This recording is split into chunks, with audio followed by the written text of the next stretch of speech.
Mwese turabashuje muri aka kanya tugiye kuganira ijambo ry'Imana. Ni cya kiganiro cyiza mugezwaho na bene so babwiriza ubutumwa bwiza bw'ivugurura n'ubugorozi. Tukaba rero tugiye kongera kuganira ijambo ry'Imana. Kubw'iyo mpamvu rero turabashuhuje mwese mu izina rya Yesu Uwiteka abahire. Tugiye rero kuganira tubanje gusenga. Reka rero dusenge hanyuma tubone kuganira.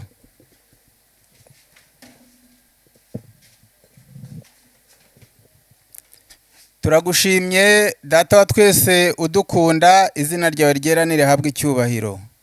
Tugushimiye imbabazi zawe nyinshi zaturinze tukaba tukiri mu isi y'abazima. Ni urukundo n'ubuntu watugiriye si ku bwacu, ubishimirwe. Mu kanya nk'aka tugiye kuganira ijambo ryawe.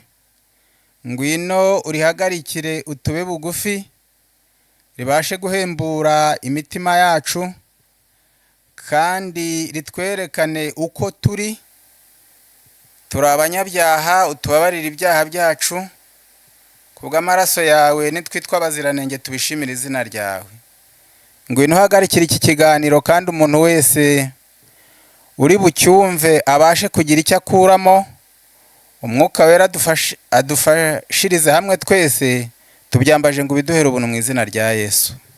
Amen.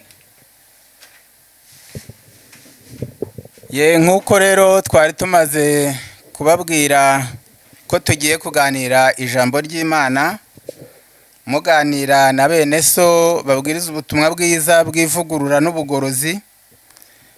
Uwo mugiye kubana nawe muri aka kanya ni mwene so Bizimana Andre. Tugiye rero kuganira ikiganiro cyitwa ngo ubukristo buzima. Twakigira nk'igice cya kabiri cy'icyigisho twigeze kwiga cyavugaga ngo ubukristo bukenewe. Mu yandi magambo, ibi byigisho biraba bisa n'ibyuzuzanya. Ubukristo buzima rero twihuse ni ubukristo buzima nyine, ikintu yari kizima, kirakora, kiranyeganyega, gitanga umusaruro. Kubw'ibyo rero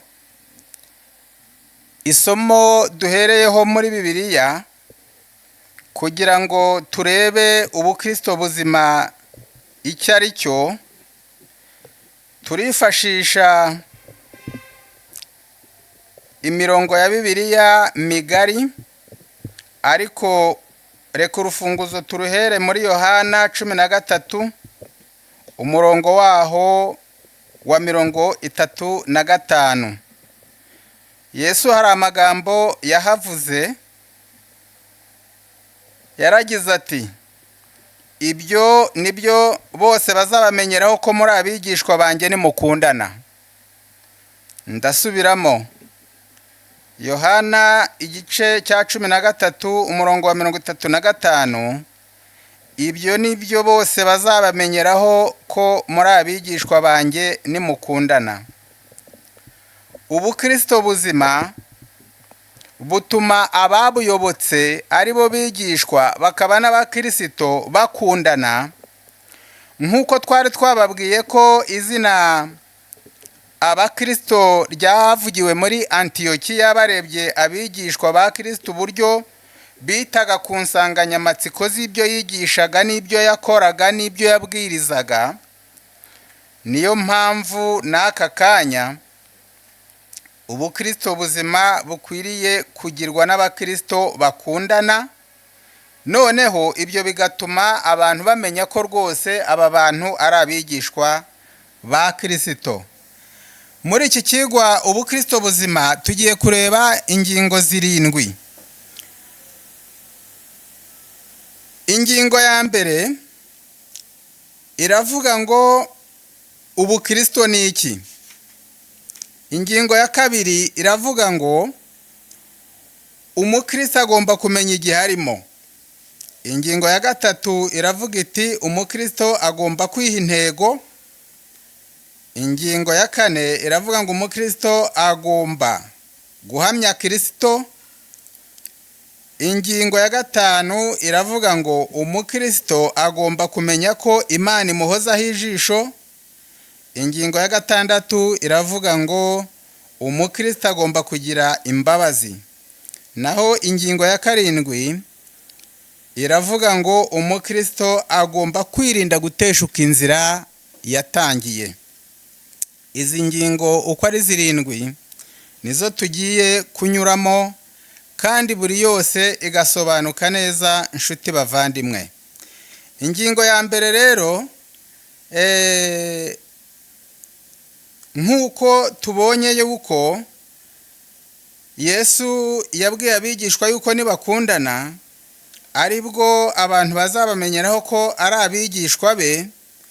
Igitabo tugiye kwifashisha bacyita ibyaduka byo mu minsi y'imperuka. Ubukristo ni iki? Turasoma ku rupapuro rw'193, hanyuma turebe uburyo badusobanurira ubukristo icyo ari cyo. Turi ku ngingo ya mbere, ni ibyaduka byo mu minsi y'imperuka 193 ku isubi ya 691. Dusome. Ubukristo ni uguhishurwa k'urukundo rwimbitse hagati y'umuntu n'undi. Kristo yiteze guhabwa urukundo rutagira akagero n'abo yaremye, kandi arasaba ko umuntu yaha bagenzi b'agaciro. Buri mutima wakijijwe uzaba warakijijwe n'urukundo rukomoka ku Mana. Kwihana nyakuri ni ukuva mu kwikunda ujya mu rukundo rwejejwe rwo gukunda Imana na bagenzi bawe. Ndasubiramo. Ubukristo ni iki? Ku ngingo ya mbere, ubukristo ni uguhishurwa k'urukundo rwimbitse hagati y'umuntu n'undi. Kristo yiteze guhabwa urukundo rutagira akagero n'abo yaremye, kandi arasaba ko umuntu yaha bagenzi b'agaciro. Buri mutima wakijijwe uzaba warakijijwe n'urukundo rukomoka ku Mana. Kwihana nyakuri ni ukuva mu kwikunda ujya mu rukundo rwejejwe no gukunda Imana na bagenzi bawe. Aya magambo arisobanuye. Aya magambo arunganira murongo muri Bibiliya twatangije, Yohana 13:35, ahavuga hati nimukundana ibyo nibyo bizatuma bamenyeraho ko muri abigishwa banjye. Mu gitabo cy'uburezi, ubwo mu byaduka bamaze kutubwira ubukristo icyo ari cyo, ko ari uguhishurwa k'urukundo rutagira akagero hagati y'umuntu n'undi, no mu gitabo cy'uburezi hari amagambo make tugiye kuhasoma ku rupapuro rw'116. Noneho dusome. Haranditse hati, uko ikintu cyose cyo mu byaremwe gikora ngo kigire uruhare mu buzima bw'ibiri mu isi, nacyo kiba kibungabunga ubwacyo buzima. Mutange namwe muzahabwa. Ni isomo ryanditswe mu byaremwe nk'uko ryanditswe ku mpapuro z'ibyanditswe byera. Uko amabanga y'imisozi y'ibibaya, uko amabanga y'imisozi n'ibibaya bitanga inzira kugira ngo utugezi two mu misozi tugere mu nyanja, niko umurimo wabyo biwiturwa inshuro 100. Ndasubiramo. Uko amabanga y'imisozi n'ibibaya bitanga inzira kugira ngo utugezi two mu misozi tugere mu nyanja, niko umurimo wabyo biwiturwa inshuro 100. mutange namwe muzahabwa, nk'uko aya mabanga y'imisozi n'ibibaya atanga inzira maze amazi akanyuramo. bwa butaka buri mu bibaya bwiturwa gutanga inzira inshuro 100 y'igikorwa cyabyo. akagezi kagenda gasuma gasigaho kanyuze hose impano yako y'ubwiza n'uburumbuke. igihe imirima yumakajwe n'ubushyuhe bwo ku mpeshyi, gutemba k'uwo mugezi bisiga ibimenyetso byo guhemburwa kuri buri giti. buri mugondoro wose na buri rurabyo rwose bihamya ingororano z'ubuntu Imana igenera bemera kuyibera imiyoboro mu isi. aya magambo arasobanutse nshuti bavandimwe, aho tubonye ko amabanga y'imisozi n'ibibaya ngo bitanga inzira kugira ngo utugezi tunyure muri iyo misozi hasi tukikomereza twigira mu nyanja, ngo niko umurimo wabyo biwiturwa inshuro 100. uko niko umukristo muzima iyo akoze nk'uko Kristo yamutegetse, nimukundana nibwo bazabamenyeraho ko muri abigishwa banjye, mutange namwe muzahabwa. iyo ngutanze ikintu muri ubu buzima ukigarurirwa inshuro 4 kandi birenze ibyo, ukazahembwa n'ubugingo buhoraho. nuko iyi ngingo rero yavugaga ngo ubukristo ni iki, ni iya mbere tuyishoreje aha. tubonye ko ubukristo bwa mbere ari uko abayobotse Kristo bakundana hagati yabo, bityo ab'isi bakabamenyeraho ko ari abigishwa ba Kristo. kandi tubonye ko ubukristo ari uguhishurwa k'urukundo rw'Imana hagati y'umuntu n'undi. ibi bibayeho, nta muntu wakwanga mugenzi we, nta wamugirira ishyari, nta wamwiba, nta n'uwamwica, nta n'uwamusambanya. mbese umuntu yakunda mugenzi we nk'uko yikunda. ingingo ya 2 iravuga ngo umukristo agomba kumenya igihe arimo. tugeze mu gihe ubukristo bubangamiwe. kuba uri umukristo utazi ibikubangamiye cyaba ari ikibazo gikomeye. reka turebe igihe turimo nshuti bavandimwe uko Bibiliya ikivuga. iyo turebye mu gutegeka kwa 2 igice ni icya 32, umurongo waho ni uwa 20, niho tureba igihe duhagazemo. noneho reka dusome. turi ku ngingo ya 2 ivuga ngo umukristo agomba kumenya igihe arimo. gutegeka kwa 2:32 umurongo wa 20 haranditse ngo, aravuga ati, nzabima amaso, nzareba iherezo ryabo uko rizamera, kuko ari ab'igihe kigoramye cyane, ari abana batarimo umurava. aya magambo yavuzwe mu gihe cya Mose, ubwo Abisiraheli barakazaga Imana bakanga kujya mu gihugu cy'isezerano yasezeraniye ba sekuruza babo. Mose bamuzazanije, umwuka w'Imana amunyuriramo arandika ati, nzabima amaso, nzareba iherezo ryabo uko rizamera, kuko ari ab'igihe kigoramye cyane, ari abana batarimo umurava. Abisiraheli barananiranye, baragorama, nta murava bagize.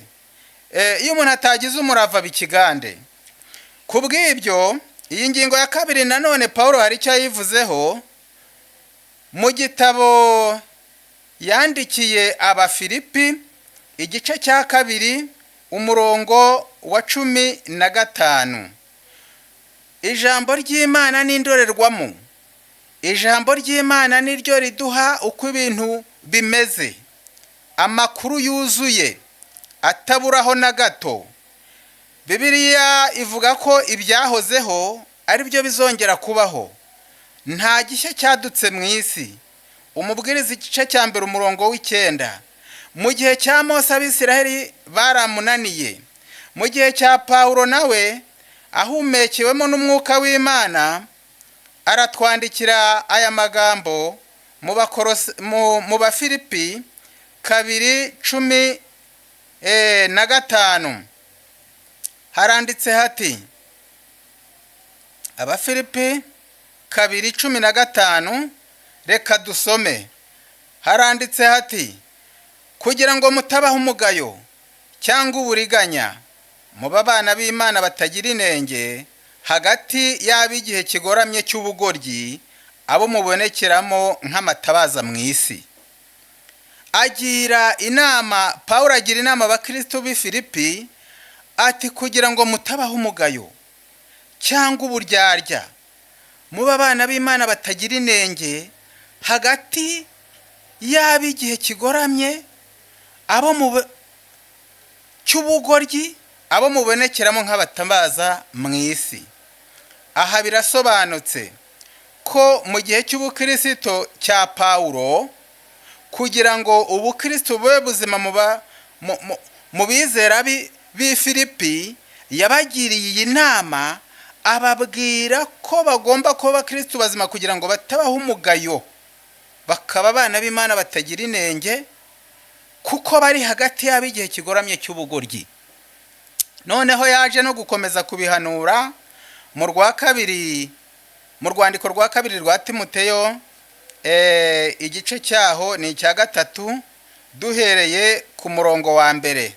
Haranditse hati, ingingo turiho mwibuke ko ari ya yindi ya kabiri ivuga ngo umukristo agomba kumenya igihe arimo, akamenya ibimurwanya, akamenya ibyo ahanganye nabyo. Reka rero dusome aho twari turanze mu rwa kabiri rwa Timoteyo 3 umurongo wa 1. Haranditse ngo, umenye yuko mu minsi y'imperuka hazaba ibihe birushya, kuko abantu bazaba bakunda impiya, birarira, bibona, batukana, batumvira ababyeyi babo, indashima, batarabera, badakunda n'ababo, batuzura, babeshyerana, batirinda, bagira urugomo, badakunda ibyiza, bagambana, ibyigenge, bikakaza, bakunda ibibanezeza aho gukunda Imana. Ahaheruka ku murongo wa 5, bafite ishusho yo kwera ariko bahakana imbaraga zako. Ngiyi isura y'ab'igihe turimo uko iteye, duhereye mu gutegeka kwa 2 dukakomeza mu Bafilipi, tugakomeza muri Timoteyo rwa 2:3 umurongo wa 1 kugeza 5. Iki gihe kiragoramye, iki gihe ni icy'ubugoryi, iki gihe kirashishana, kuko abantu bazaba bikunda pe, bazaba bikundaho umuntu muzajya mufatanya gushaka inyungu, yamara kugerwaho agashaka kuyikubana. Abantu bazaba bakunda impiya. Nta muntu udakunda amafaranga, kuko turamutse tuyanga rwose ntabwo twayakorera. Ariko uyu murongo icyo ushatse kuvuga ni ukuyakunda mu rugero, turayambara, tuyaryamo, tuyabamo, twubatse amazu, tuyagendamo mu nzira, mu mamodoka, mu ndege, mu bwato, hehe hose. Amafaranga ni meza, ariko ngo abantu bazaba bikunda. Igitabo cy'uwifuzwa ibihe byose baravuga ngo muri iyi minsi yacu ngo abantu bazajya bashaka amafaranga mu buhemu. Umuntu ntazatinya kuriganya kugira ngo abone amafaranga, umuntu ntazatinya kwiba kugira ngo akunde amafaranga, kugira ngo akunde abone amafaranga, umuntu ntazatinya no kumena amaraso kugira ngo yice uyafite. Ngiki gihe kinaniranye, ngiki gihe cy'ubugoryi aba batubanjirije mu kwizera bagiye bavuga, ari Mose, ari Pawulo. noneho iki gihe kigoramye se twacyitwaramo dute? Ubwo kigoramye, ingingo ya gatatu iravuga ngo umukristo agomba kwiha intego. Mu gihe turi mu bantu bakunda impiya, mu gihe turi mu bantu bakunda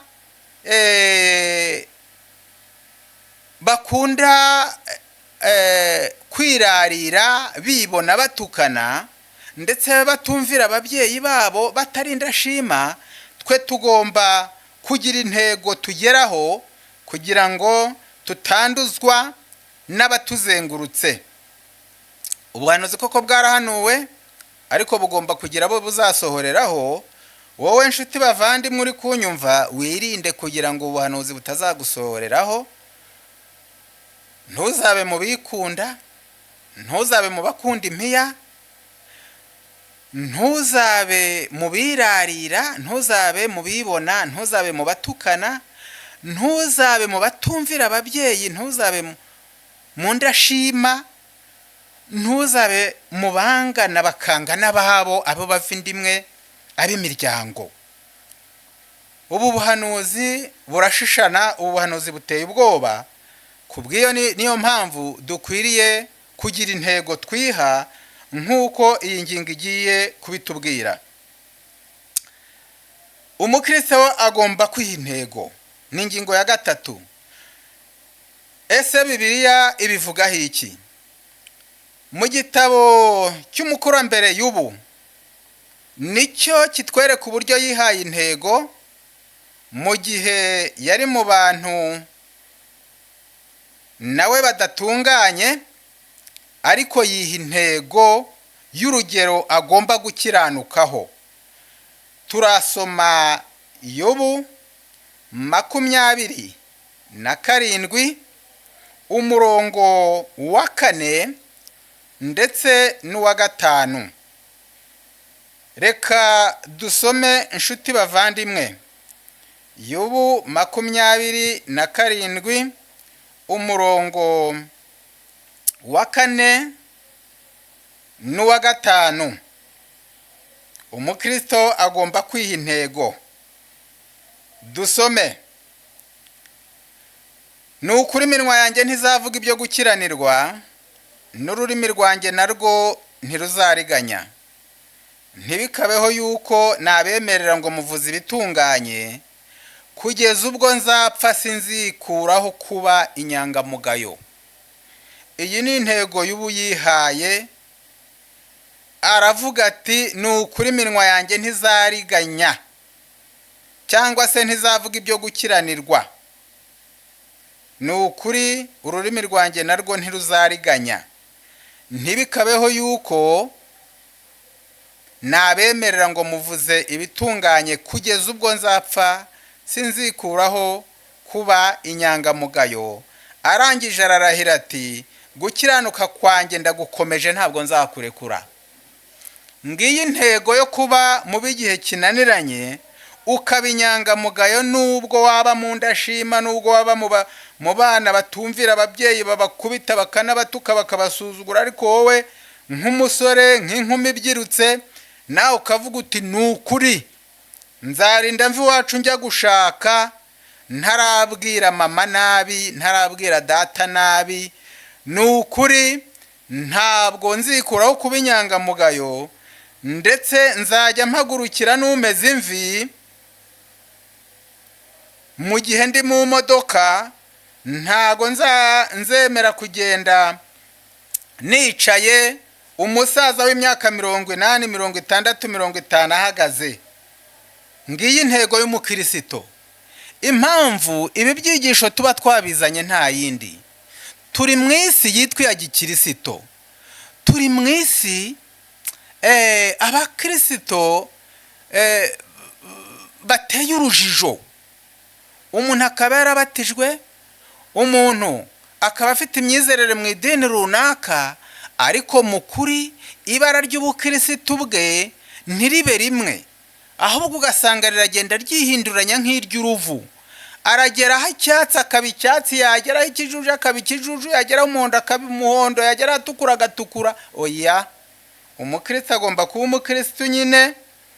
Niba yambaye ikanzu y'umweru, nakomeze abe umweru. Muzababera nk'uko nanjye ndi uwera.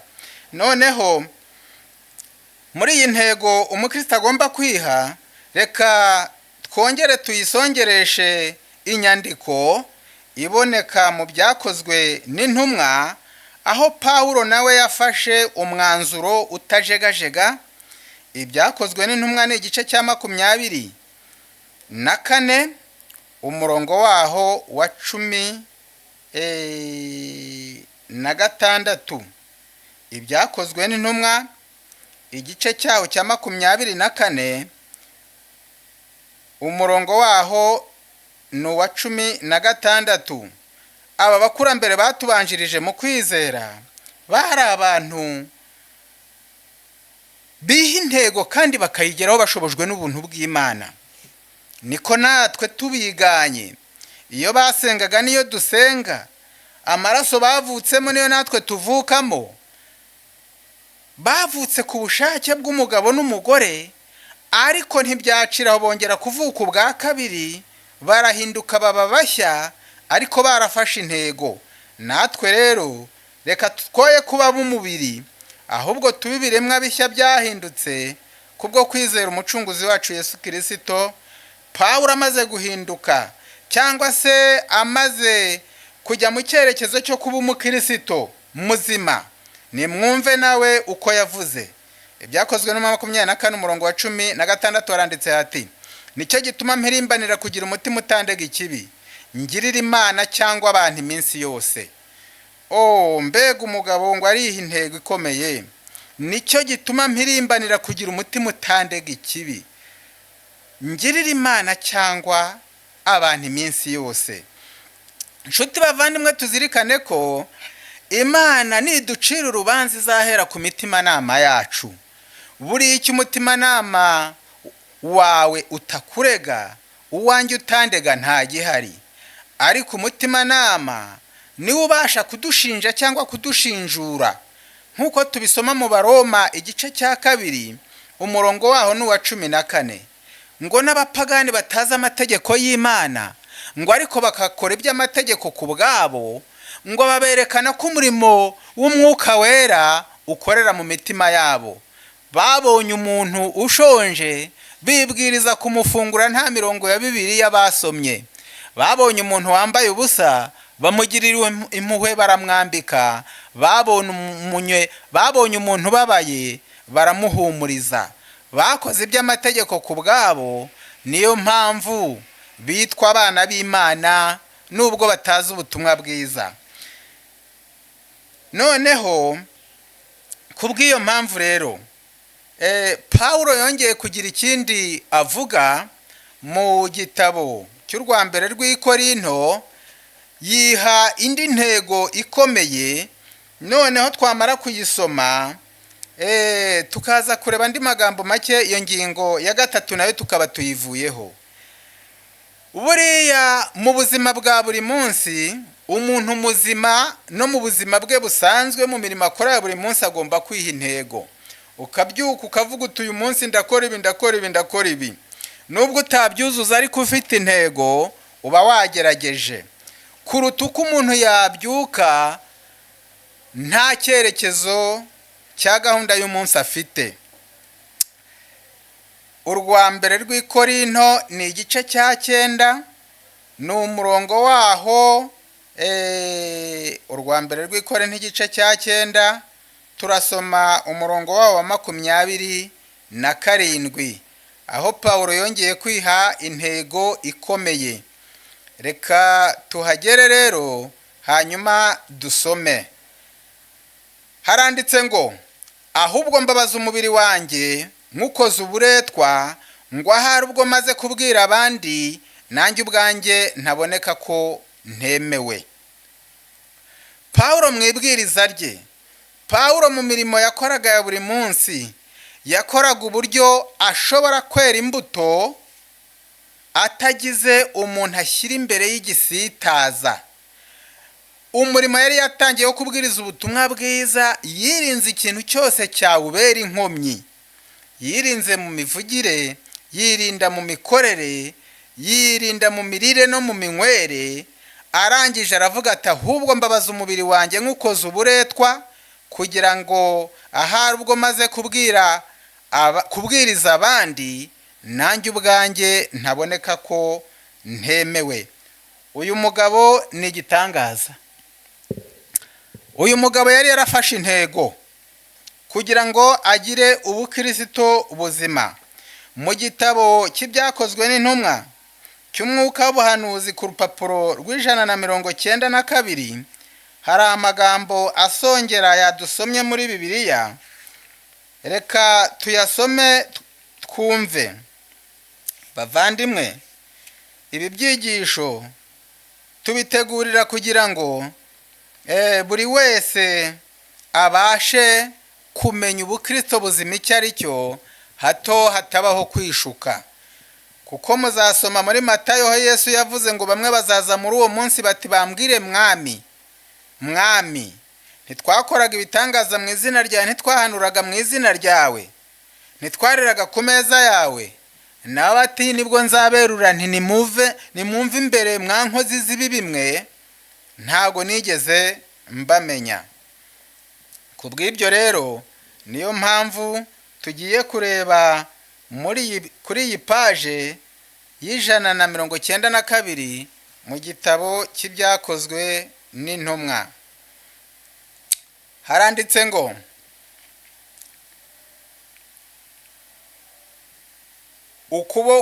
haranditse hati, Umukiza yaravuze ati ukuboko kwawe ni kugucumuza uguce.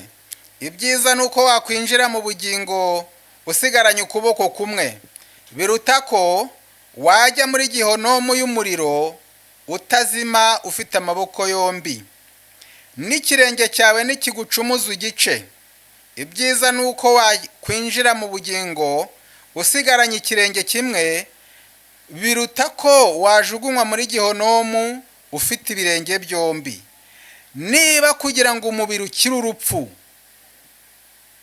ukuguru cyangwa ukuboko bikwiriye gucibwa, cyangwa ijisho rikanogorwa, mbega uburyo birushijeho ko umukristo yari akwiriye kuzibukira icyaha kirimbuza ubugingo. Aha Yesu aca amarenga y'ukuguru ngo aho kugira ngo kubuze kujya mu ijuru, ibyiza nuko kwacika. Aca amarenga y'ijisho, aca amarenga y'akaboko, yari yerekeje ku bintu dukunda.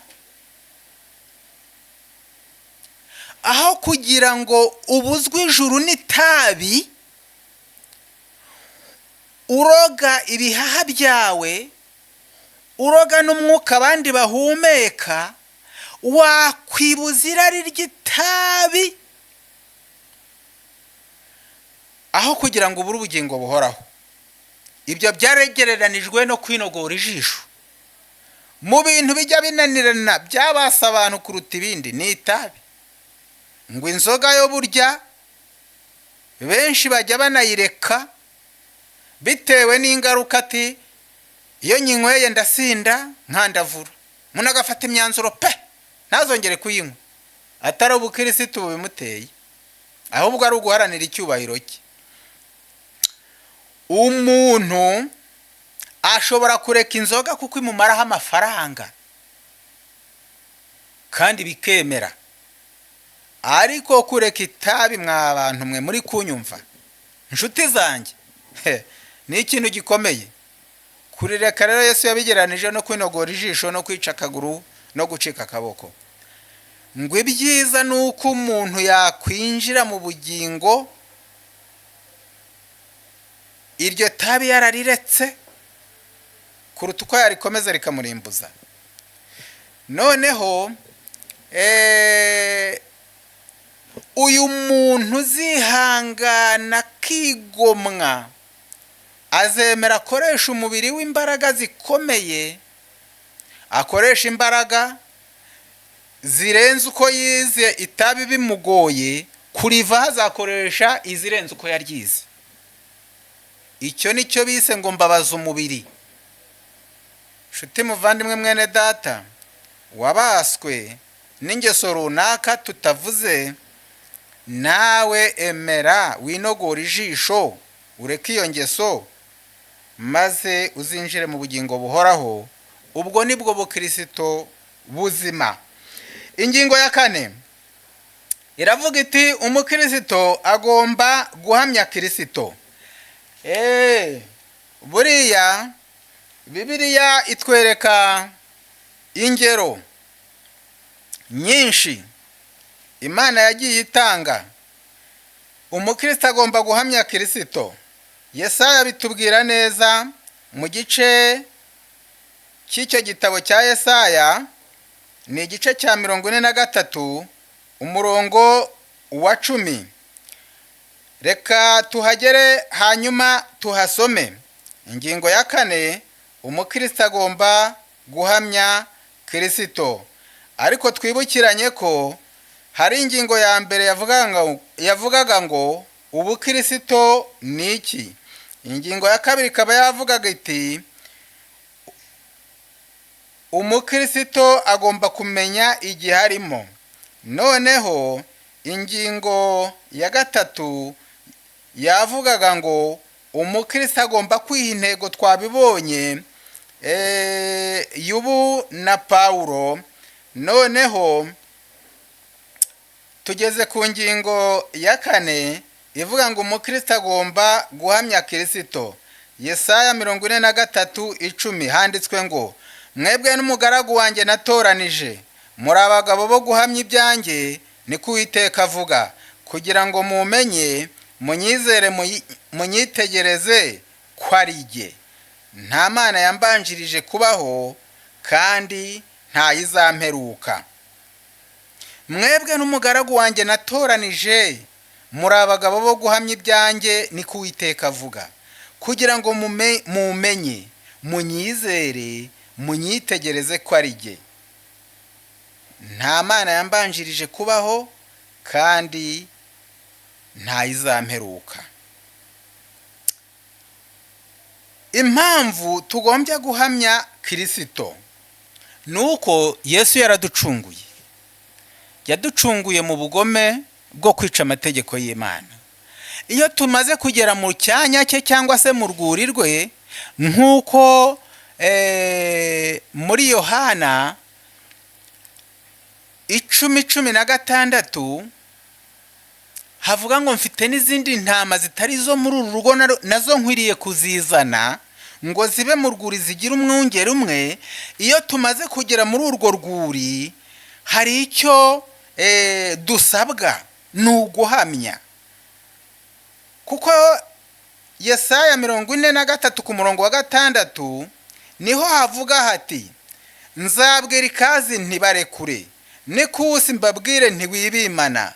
Nzanira abahungu banjye bave kure n'abakobwa banjye bave ku mpera y'isi. Aba bantu bavuye ku mpera y'isi, bavuye ikasikazi, bavuye ikusi, Imana ikavuga ati mwibanyima nibaze. Abo bahungu banjye n'abakobwa banjye nibaze, nubwo bavuye kure nibaze banyegere. Imana nta kindi idutoza kuyihamya. Kubw'ibyo rero turakomeje ibyakozwe n'intumwa. Tukiri kuri ingingo ya 4 niho havuga uko tugomba guhamya Imana, ndetse turebeye ku cyitegererezo cya Pawulo. Ubwo ni ibyakozwe n'intumwa 26 umurongo ni wa 24. Reka rero tuhasome kugira ngo turusheho gusobanukirwa n'ubukristo buzima. Ibyakozwe n'intumwa 24 umurongo ni wa 26. Reka turebe 26, ahubwo mumbabarire ni 26 ibyakozwe n'intumwa umurongo noneho wa 24. Reka rero dusome. Akiregura atyo, Fesito avuga ijwi rirenga ati urasaze Pawulo, ubwenge bwawe bwinshi buragushajije. Pawulo arasubiza ati, sinsaze nyakubahwa Fesito, ahubwo ayo magambo nyavuganye ukuri no kwitonda. Ndetse n'umwami azi ibyo neza, kandi ndabimubwira nshize amanga, kuko nzi ko ari ntacyo muri ibyo ayobewe, kuko bitakozwe rwihishwa. 27. Mbese mwami Agiripa, wemeye ibyahanuwe? Nzi yuko ubyemeye. Agiripa asubiza Pawulo ati, ubuze hato ukanyemeza kuba umukristo. Pawulo ati, ndasaba Imana kugira ngo haba hato haba hanini, uretse wowe wenyine, ahubwo n'abanyumva uyu munsi bose bamere nkanjye, keretse iyi minyururu. Uyu mugabo Pawulo yari igitangaza. Uyu mugabo Pawulo ibi yabivuze ari imbere y'urukiko, ari kumvwa n'abategeka mu kwiregura. Avuga iby'amateka azacibwa, avuga ibyo kwirinda, avuga Yesu Kristo wabambwe akazuka, akaba yicaye iburyo bw'Imana Data dusabira. Arangije Fesito amubonanye uku gushira amanga, arangije ariyamira, turasaze Pawulo we, ubwenge bwawe bwinshi buragushajije. Pawulo arasubiza ati, sinsaze nyakubahwa Fesito, ahubwo ayo magambo nyavuganye ukuri no kwitonda. Ndetse n'umwami azi ibyo neza, kandi ndabimubwira nshize amanga. Iyo umuntu yashize amanga rero aba ahamya rwose ntacyo yitayeho, ngo kuko nzi ko ari ntacyo muri ibyo umwami ayobewe, kuko bitakozwe rwihishwa. Ahera ari kwiregura ubwo abayuda bamugiriraga ishyari ko yavuye mu idini yabo ya Kiyuda, idini yari yaramunzwe n'imigenzo n'imiziririzo, idini yari gatanya miryango. Iyo wabaga utari umuyuda ntibakwemeraga, kabone n'ubwo wakwihana. Idini rero yisohotsemo, bamugiriye ishyari bamugendaho, maze baramubabaza. Koko nibo babaga inshuro nyinshi bamureze, maze akabohwa. Ariko mu kujyanwa imbere y'inkiko, naho Yesu yabaga amutumye kugira ngo ajye guhamiriza abo bategetsi, kuko n'ubundi biterane intumwa zajyaga ziteranya, aba bayobozi ntago babibonekagamo. Niyo mpamvu mu buntu bw'Imana, Imana ijya yemera ko umuntu w'Imana abohwa agafungwa, ariko mu kuri ijambo ry'Imana ryo ntiribohwa, kuko hari aho dusoma ko inshuro nyinshi no muri gereza abantu bihana. Mu mabohera abantu barihana bagahinduka. Uwitwa Filimoni, Pawulo yamubyaje iminyururu mu bihome byo kwa Nero. Uwitwa Onesimo wari umugaragu wa Filimoni. Ubwo rero muri urwo rwego Imana ijya yemera ko habaho no guhamya abantu banyuze mu mibabaro. Pawulo ati, ntabwo nsaze, ahubwo aya magambo nyavuganye ubwenge, cyangwa se nyavuganye ukuri no kwitonda. Ku murongo 28, Agiripa asubiza Pawulo ati, ubuze hato ukanyemeza kuba umukristo. Pawulo ati, ndasaba Imana kugira ngo haba hato haba hanini, uretse wowe wenyine, ahubwo n'abanyumva uyu munsi bose bamere nkanjye, keretse iyi minyururu. Pawulo mu kugira ubukristo buzima yararikiye abamuteze amatwi kumera nkawe. Umukristo muzima agomba kuba muri iri jambo rivuga ngo mundebereho. Ibyo nkora aba ari byo mukora, uko mvuga muba ariko muvuga. Mbese umukristo utishidikanya agomba gukura imbaraga kuri Kristo, noneho nabo ahagaze imbere cyangwa bahura nabo akabereka ubunyangamugayo bubahamagarira kugenza nkawe. Nuko Pawulo mu bwenge bwe bwinshi ati ndasaba Imana uretse wowe gusa ndetse n'abanteze amatwi ko bamera nkanjye uretse iyi minyururu. Yari aboshye. Iryo ni ijambo ry'ubwenge yashyizemo. Iyo avuga ngo bamere nkanjye gusa agahagarariraho, hari kuboneka uwazamura ati aturagira ngo natwe tubohe nkawe. Ariko yagatambitsemo. Yari umugabo w'amakenga menshi kandi ureba kure, ndetse watubera n'icyitegererezo cyiza. Kuri iyi ngingo rero ya kane ivuga guhamya ibya Kristo, tugiye kureba isomo rimwe riboneka mu Byakozwe n'Intumwa n'ubundi 18 umurongo w'9, tube tuyisubitse. Ibyakozwe n'Intumwa 18 umurongo ni uwa 9, n'ubundi ni kuri Pawulo tuba tukivuga. Ibyakozwe n'Intumwa 18 umurongo w'9 haranditse ngo, maze umwami Yesu abonekera Pawulo nijoro mu nzozi, aramubwira ati ntutinye, ahubwo uvuge we guceceka. Iyo tuyobowe n'ijuru ntabwo tubura guhamya. Iyi ngingo ya kane ngo umukristo agomba guhamya Kristo. Ntago dushobora kuhamya Yesu tutabana nawe. Matayo 12 umurongo wa 30 haranditse ngo, uwo tutabana n'umwanzi wanjye kandi uwo tudateraniriza hamwe arasandaza.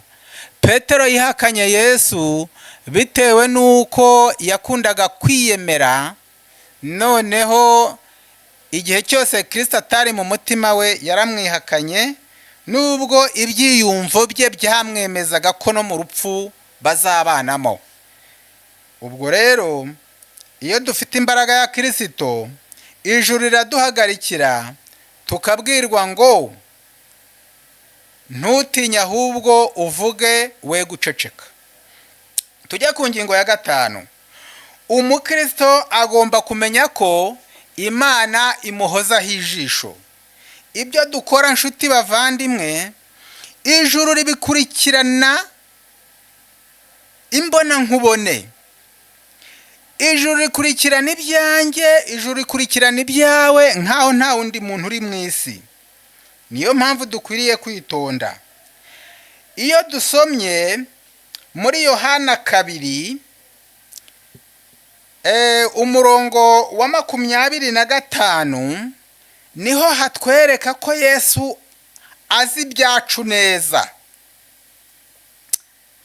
Yohana igice cya 2 umurongo wa 25 dusome ku ngingo ya 5 ivuga ngo umukristo agomba kumenya ko Imana imuhanzeho ijisho.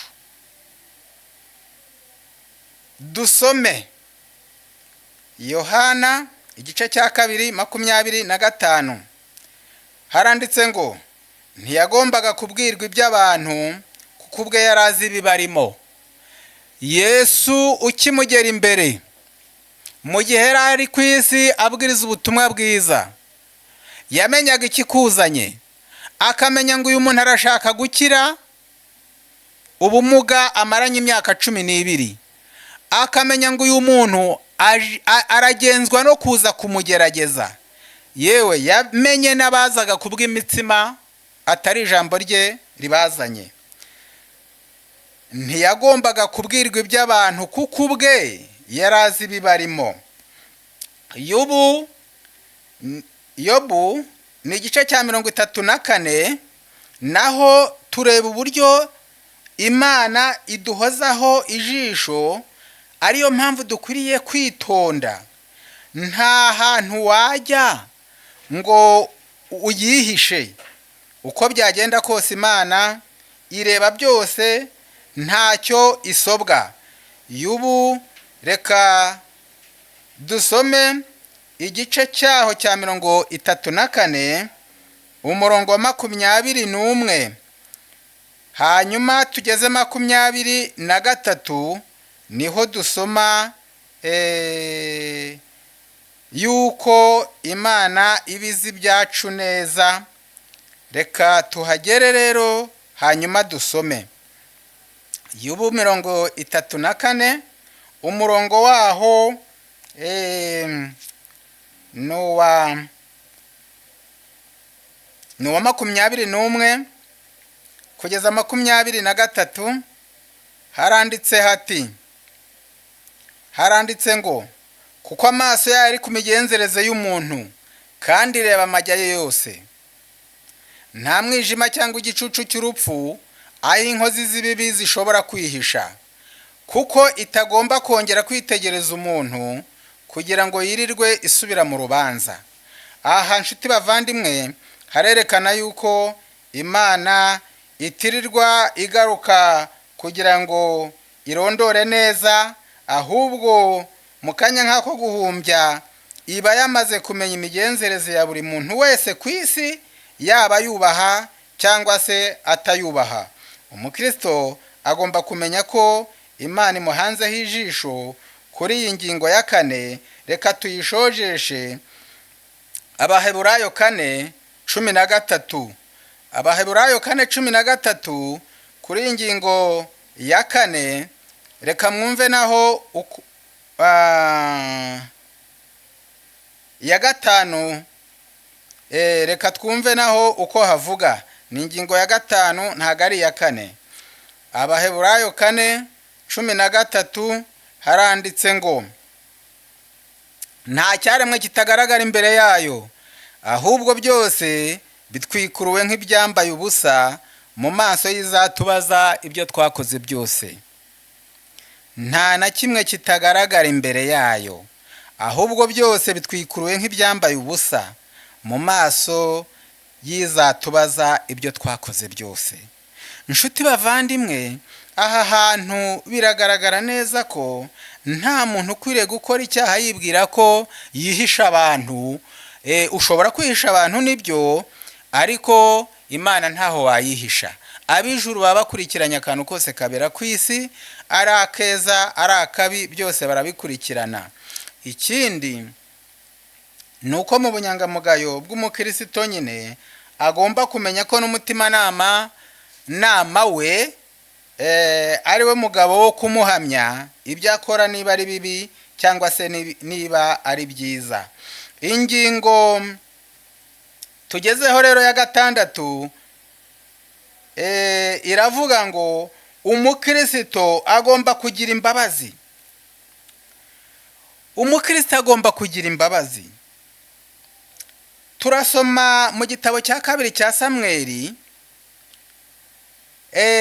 aho Dawidi yagize imbabazi pe, akatubera urugero rwiza. Igitabo cya 2 cya Samweli ni igice cya 9 umurongo waho n'uwa mbere turageza 3. Tuze gusimbuka dusome umurongo wa 7 n'uwa 11. Dusome igitabo cya 2 cya Samweli igice ni icya 9 umurongo n'uwa mbere. Haranditse ngo bukeye Dawidi arabaza ati, mbese hari uwasigaye wo mu muryango wa Sawuli ngo mugirire neza ku bwa Yonatani? Kandi mu nzu ya Sawuli hariho umugaragu we witwaga Siba. Baramuhamagara ngo yitabe Dawidi. Umwami aramubaza ati, mbese si wowe Siba? Nawe ati, nijye umugaragu wawe. Umwami aramubaza ati, harya ntawe ukiriho wo mu nzu ya Sawuli ngo mugirire imbabazi z'Imana? Siba arasubiza ati, haracyariho umwana wa Yonatani umugaye ibirenge. Dawidi ati, ndashaka ko niba hari umuntu wo mu muryango wa Sawuli wasigaye akaba mukomoka, akaba akiri muzima, akaba agihumeka, ndagira ngo mbimenye, mumenyaze mugirire imbabazi z'Imana. Umukristo agomba kugira imbabazi z'Imana. Ku murongo wa 7 Dawidi aramubwira ati, humura kuko ntazabura. Igihe cyarageze baramuzana. Dawidi aramubwira ati humura kuko ntazabura kukugirira neza ku bwa so Yonatani, kandi nzagusubiza imisozi yose y'inyarurembo ya sogokuru Sawuli, kandi uzajya urira ku meza yanjye iminsi yose. Aha Dawidi aragaragaza ko rwose nubwo sekuru w'uyu muhungu ariwe mwuzukuru wa Sawuli, Sawuli yari yarahize Dawidi akamuhiga bukware, akamubuza amajya n'amazi, akamubuza amahwemo, ariko Dawidi yirinze kwitura inabi yagiriwe, ahubwo ayineshesha icyiza nk'uko tubisoma mu Baroma. Noneho iyo dusomye mu Itangiriro 50 umurongo wa 14,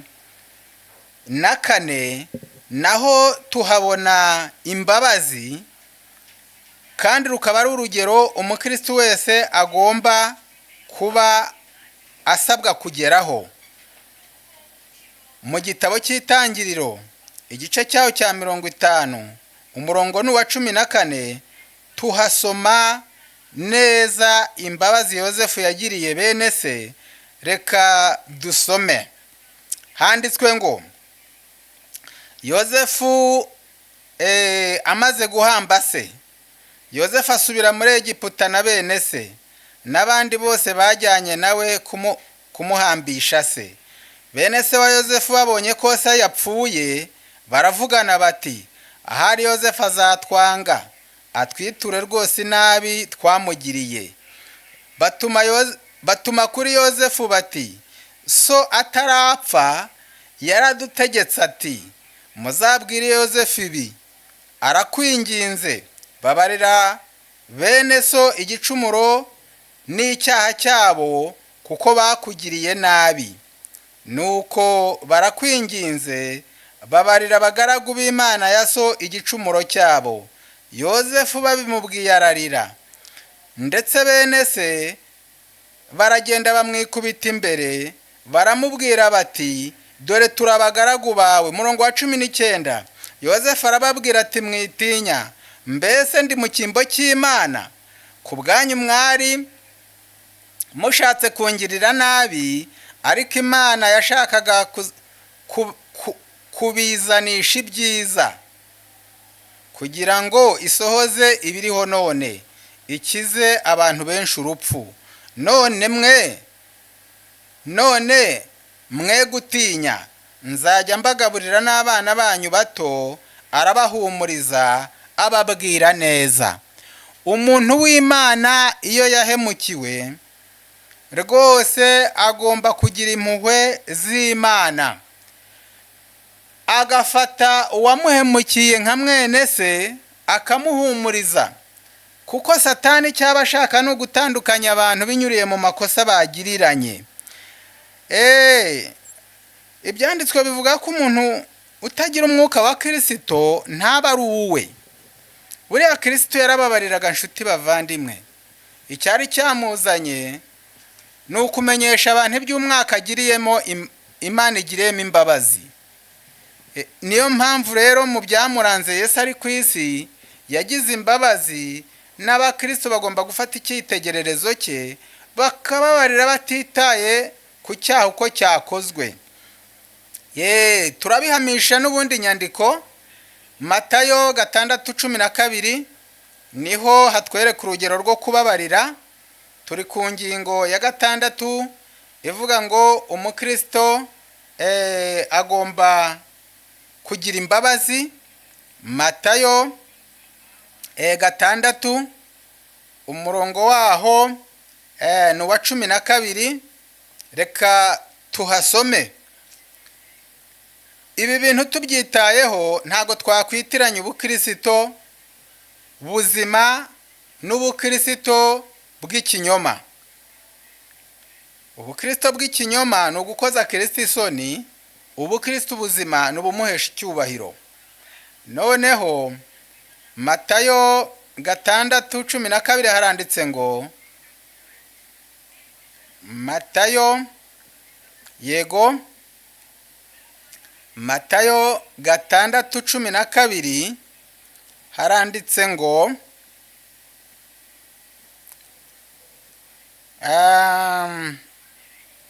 uduharire imyenda yacu nk'uko natwe twahariye abarimo imyenda yacu. Ku murongo wa 14, kuko nimubabarira abantu ibyaha byabo, na so wo mu ijuru azabababarira namwe. Ariko nimutababarira abantu, na so nawe ntazabababarira ibyaha byanyu. Aya magambo arasobanutse neza, nta buhanuzi buyarimo rwose. Niba umuntu ashaka kugira amahoro y'umutima, niba umuntu ashaka kugira amagara mazima, akwiriye kubana neza na bagenzi be, kabone n'ubwo baba baramuhemukiye, agomba kwiha amahoro akababarira n'ubwo baba bataramusaba imbabazi, kugira ngo amaraso yatembere mu buzima, kugira ngo imisokoro ye, kugira ngo amagufa ye abemo imisokoro. Noneho iyo uhuye n'umuntu wanga, bituma imyakura yawe yikanga, amaraso ntiyongere kugenda uko yagendaga, ubwo ukaba urihemukiye. Nta rwango ruba mu mutima w'umukristo muzima. Mu gitabo cy'imigani ya Kristo ni icya 2, no mugabane wa 2, ku rupapuro rwa 14 haranditse ngo, bari gusobanura rya somo riri muri Matayo 6:15, ngo ariko nimutababarira abandi, so wo mu ijuru nawe ntazabababarira ibyo mwamucumuyeho. Umuntu utababarira abandi yerekana ko nawe ubwe adafite umugabane ku buntu bw'Imana buhesha abantu kubabarirwa. Umuntu wese utagira umwuka wa Kristo ntaba ari uwe. Abaroma 8:9. Bene uwo aba yitandukanije n'Imana. Umutima we wo kugirira abandi imbabazi, umutima we wo kutagirira abandi imbabazi, werekana ko yanga urukundo rw'Imana ruhesha abantu kubabarirwa. Umuntu utababarira rero aba yitandukanije n'Imana, agahinduka nk'uko yahoze mbere ataragirirwa imbabazi, ahindura ubusa kwihana kwe. Niko inyandiko ibivuze. Imigani ya Kristo igitabo cya 2 ku rupapuro rwa 14 haranditse ngo, umuntu utababarira abandi ngo yerekana ko yanga urukundo rw'Imana ruhesha abantu kubabarirwa, aba yitandukanije n'Imana, agahinduka uko yahoze mbere ataragirirwa imbabazi, ahindura ubusa kwihana kwe. Inshuti bavandimwe, iyi ngingo ya 6 nayo twayisubikiraho kugira ngo tujye mbere kandi twitegura kugera ku musozo. Igihe kirageze ngo uwahisemo inzira y'ubukristo abe umukristo muzima, kuko mu isi ya gikristo kwishushanya byateye abantu icuraburindi, byateye abantu kuyoberwa icyo gukora. Ingingo rero ya 7 iravuga ngo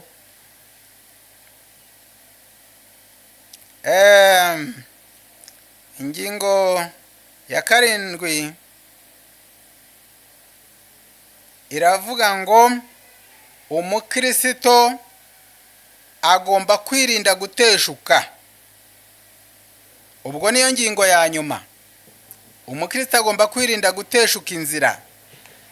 Buriya muri uru rugendo turimo rwa gikristo ni intambara, ni urugendo rudusaba kwihara, ni urugendo rudusaba kwiyanga, ni urugendo rudusaba kwitanga.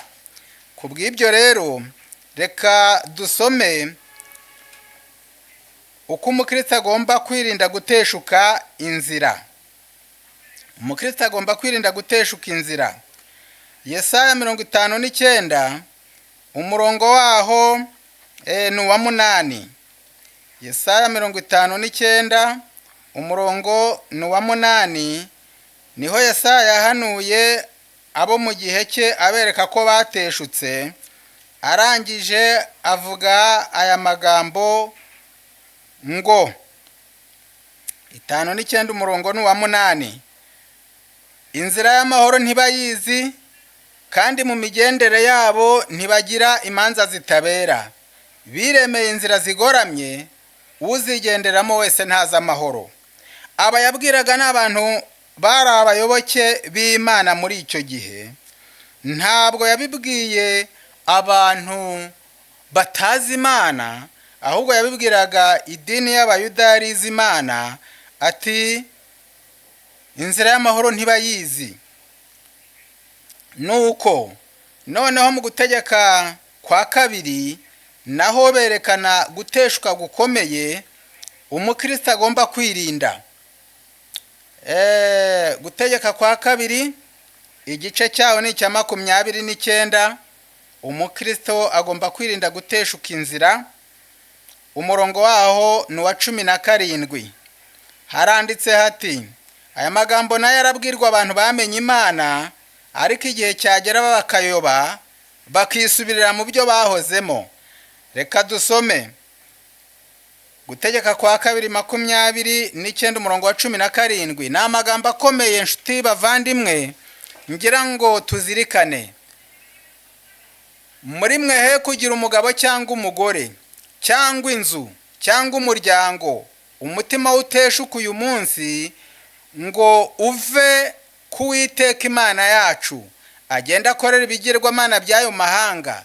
He kuba muri mwe umuzi wera ikishi n'igisharira cyane. He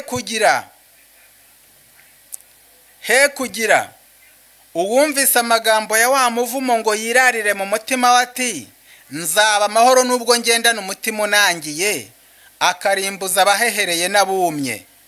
Uwiteka ntazemera kumubabarira, ahubwo uburakari bw'Uwiteka n'ifuhe rye bizagurumanira kuri uwo muntu kuri icyo gihe. Imivumo yose yanditswe muri iki gitabo imubeho, kandi Uwiteka azatsemba izina ry'uwo arikure munsi y'ijuru. Igihe kirageze ngo abantu bemere kwera imbuto zikwiriye abihannye. Iri jambo rivuze ngo abantu bagomba kwirinda kuba igisharira ndetse bakarimbuza abahehereye n'abumye. Hari ubusobanuro mu gitabo cy'uburezi. Igitabo cy'uburezi hari ubusobanuro buhari ku rupapuro rwaho rwa 71. Haranditse hati, Bibiliya igaragaza neza akaga kagera ku muntu uteshuka agatandukira ukuri, ndetse n'akaga kagera ku nkozi z'ibibi n'abandi bose bazigana icyitegererezo cyayo. Urugero umuntu atanze rugira imbaraga itangaje. Igihe cyose rubogamiye mu ruhande rwa kamere yacu, gutsinda biragorana. Inkomyi ikomeye y'ubukristo muri iyi si ntabwo ari umunyabyaha ruharwa cyangwa igicibwa, ahubwo ni umuntu ugaragara nk'umunyakuri, wubashywe, w'intungane, nyamara akagira icyaha yiziritseho n'ingeso mbi ashyonyagiza. Icyitegererezo cya bene uwo gihinduka imbaraga ikururira mu cyaha umutima warwanaga n'ibishuko bikomeye, bucece usa n'uhindira umushyitsi ku manga. Umuntu wese wahawe gusobanukirwa n'iby'ubugingo, agasobanukirwa ukuri n'ibyo kubahwa, akarenga akica rimwe mu mategeko yera y'Imana ku bushake, aba ahinduye impano yahawe, kandi akaba yigize umutego ugusha abandi mu cyaha. Ubuhanga, itaranto, impuhwe n'ibikorwa byiza by'ubugiraneza bishobora gukoresherezwa Satani mu kugeza abantu ku manga y'irimbukiro. Inshuti bavandimwe, ntitugomba kurimbuza abahehereye n'abumye mu gihe twateshutse inzira. Ni ukwirinda cyane. Yesu yaravuze ngo nta kibuza ibisitaza kuza, ngo ariko ikibizana kizabona ishyano. Noneho muri ubu buryo turi mu musozo w'ikiganiro cyacu. Yubu yihaye intego. Yubu ni igice cyaho cya 23 umurongo waho wa 11. Yihaye intego aravuga ati, Yubu yihaye intego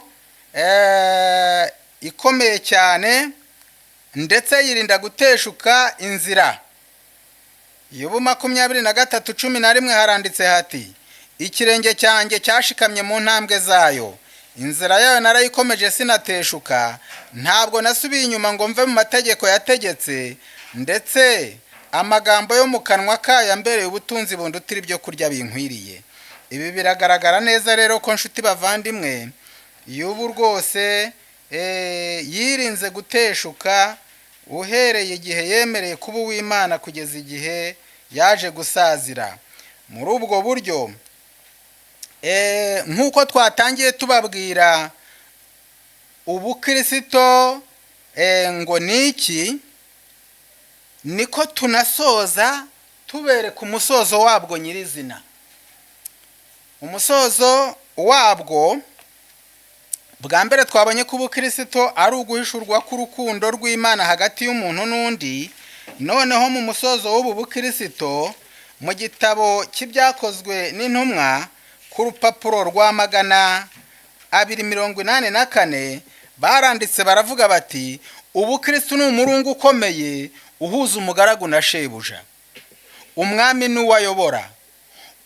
Ubutumwa bwiza, ndasubiramo, ubukristo ni umurungu ukomeye uhuza umugaragu na shebuja, umwami n'uwayobora, umuvugabutumwa bwiza n'umunyabyaha w'insuzugurwa wabonye guhanagurwaho icyaha muri Kristo. Bose buhagiwe mu maraso amwe, bayoborwa na mwuka umwe, kandi bagizwe umwe muri Kristo. Mu musozo w'iki cyigisho tubonye umwanzuro w'ubukristo buzima nukunga umugaragu na shebuja, umwami n'uwayobora, abantu bakaba umwe muri Kristo. Isomo riheruka muri Bibiliya ry'umuntu wabaye mu Kristo akagororerwa, turi kuri ya nsanganyamatsiko yavuga ngo ubukristo buzima. Uyu mugabo mu Isiraheli watubereye icyitegererezo tugiye kureba, nawe ni umugabo utangaje cyane. Turasoma mu Ngoma ya 2 igice cya 24 umurongo wa 15 n'uwa 16 tube dushoje ikiganiro cyacu. Mu Ngoma ya 2 igice cya 24 umurongo wa 15 na 16, reka tuhasome hanyuma turebe. Haranditse ngo, ariko Yehoyada ashyize kera agera mu zabukuru arapfa. Ubwo yapfaga yari amaze imyaka 130 avutse. Umurongo wa 16 nashakaga cyane nshuti bavandimwe mu buzirikane kuko ari wo musozo. Haranditse ngo, bamuhamba mu mudugudu wa Dawidi hamwe n'abami. Bivuze ngo kera nta muntu utari umwami wahambwaga mu bituro by'abami, ariko uyu mutambyi kuko yakoze ibyiza mu Bisiraheli no ku Mana no ku nzu ye, yituwe guhambwa mu bituro by'abami. Kuba umukristo muzima bituma niyo upfuye abantu baguherekeza bikomanga mu gatuza, ataragiye koko, n'ukuntu yatugiriraga neza, aragiye n'ukuntu yaduhumurizaga. Ariko iyo umuntu ari ruharwa, iyo umuntu ari rubebe, arapfa ntihagire n'uhigima, arapfa isi ntibe igize ikihombye. Ariko umukristo ahora yibukwa ibihe byose.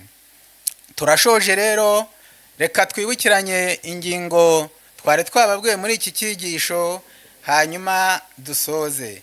Twigaga insanganyamatsiko ivuga ubukristo buzima.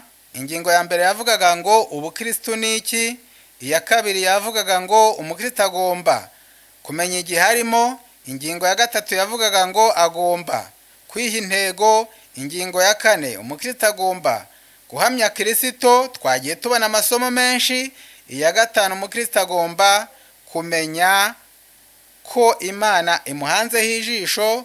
Ingingo ya gatandatu, umukristo agomba kugira imbabazi, twabibonye ko tukwiye kugira imbabazi z'Imana. Ingingo ya karindwi, agomba kwirinda guteshuka inzira. Yobu yarahiye ngo ntibishoboka, ahubwo amagambo yo mu kanwa k'Imana azamubera ubutunzi bumurutira ibyo kurya bikwiriye. Imana y'amahoro itanga ubuntu n'imbabazi itwumvishe neza ubukristo buzima, nibyo mbasabira nanjye mbyisabira mu izina rya Yesu. Murakoze rero kutwumva, murakoze kuzirikana ibyo tuganiriye. Reka dusoze dusoresheje isengesho nk'uko twaritangije. Mana y'ubuntu n'ukuri turagushimye kuko uhagarikiye ijambo ryawe rikaba rigeze kubo wiremeye. Icyo ushaka ni ukugira ngo abantu babe abakristo bazima. Niba twarakuyobotse, reka dukore icyatumye tuza tukakwitaba, kuko twabonye ngo nzanira abahungu banjye n'abakobwa banjye bafikasi n'ikusi, baze bitirirwa izina ryanjye, baze kumpesha icyubahiro. Ubwo rero twaremwe atari impanuka kuri wowe, udushoboze kugera ku byo waduhamagariye. Nuko ntacyo twakora rero ngo tubyishoboze, uduhe kwizera Yesu, adushoboze kumvira amategeko yawe. Imana ikomeze kuduhira, tubyambaje ngo biduhere ubuntu mu izina rya Yesu. Amena.